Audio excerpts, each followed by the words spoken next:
بسم اللہ الرحمن الرحیم۔ بیوٹی آف قرآن کے ناظرین السلام علیکم۔ اللہ کے دیدار کے لیے دعا۔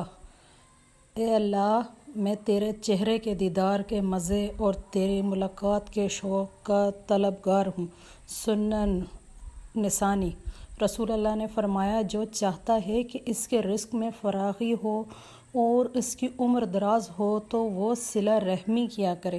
پیارے نبی نے فرمایا ہے کہ سب سے افضل انسان کون ہے؟ آپ صلی اللہ علیہ وآلہ وسلم نے فرمایا، ہر وہ شخص جو دل کا صاف اور زبان کا سچا ہو۔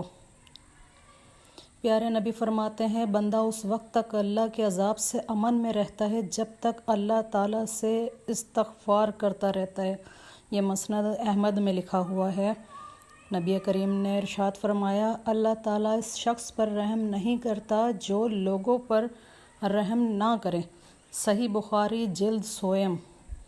نبی کریم نے ارشاد فرمایا، اللہ تعالیٰ ماں باپ کو ستانے کا گناہ نہیں بخشے گا۔ یہ دیکھ لیجئے، اللہ تعالیٰ نے ماں باپ کو ستانے والے کا گناہ نہ بخشنے کا کہا ہے۔ حضرت ابوبکر صدیق رضی اللہ عنہ کا فرمان ہے، جو شخص اچھی طرح وضو کرے اور اس کے بعد فرض نماز پڑھے تو اس کے ایک نماز سے دوسری نماز پڑھنے تک کے گناہ معاف کر دیے جائیں گے۔ پیارے نبی کریم صلی اللہ علیہ وآلہ وسلم فرما رہے ہیں، لوگوں، اللہ کو سب سے زیادہ پسندیدہ کام مسلمانوں کو خوش کرنا ہے۔ اللہ تعالیٰ کو سب سے زیادہ پسندیدہ کام یہ ہے کہ وہ مسلمانوں کو خوش کریں۔ میں نے رسول اللہ سے پوچھا، کون سا عمل اللہ کو سب سے زیادہ محبوب ہے؟ ارشاد فرمایا، وقت پر نماز پڑھنا۔ وقت پر نماز پڑھنے کی تلقین کی ہے۔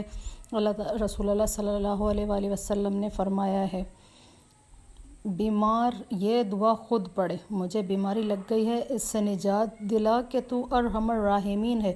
رب انی مسنی الضر وانت ارحم الراحمین۔ سورہ انبیاء میں اللہ تعالیٰ نے قرآن پاک میں فرمایا ہے، رب انی مسنی الضر وانت ارحم الراحمین، مجھے بیماری لگ گئی ہے اور اس سے نجات دلا کہ تو ارحم الراحمین ہے، اور یقیناً آگے آنے والے حالات تمہارے لیے پہلے سے بہتر ہیں۔ آج کی سب سے پیاری آیات یہی ہے، وَلَلْآخِرَةُ خَيْرٌ لَكَ مِنَ الْأُولَىٰ، اور یقیناً آگے آنے والے حالات تمہارے لیے پہلے سے بہتر ہوں گے۔ تو میری ویڈیو کو لائک کریں۔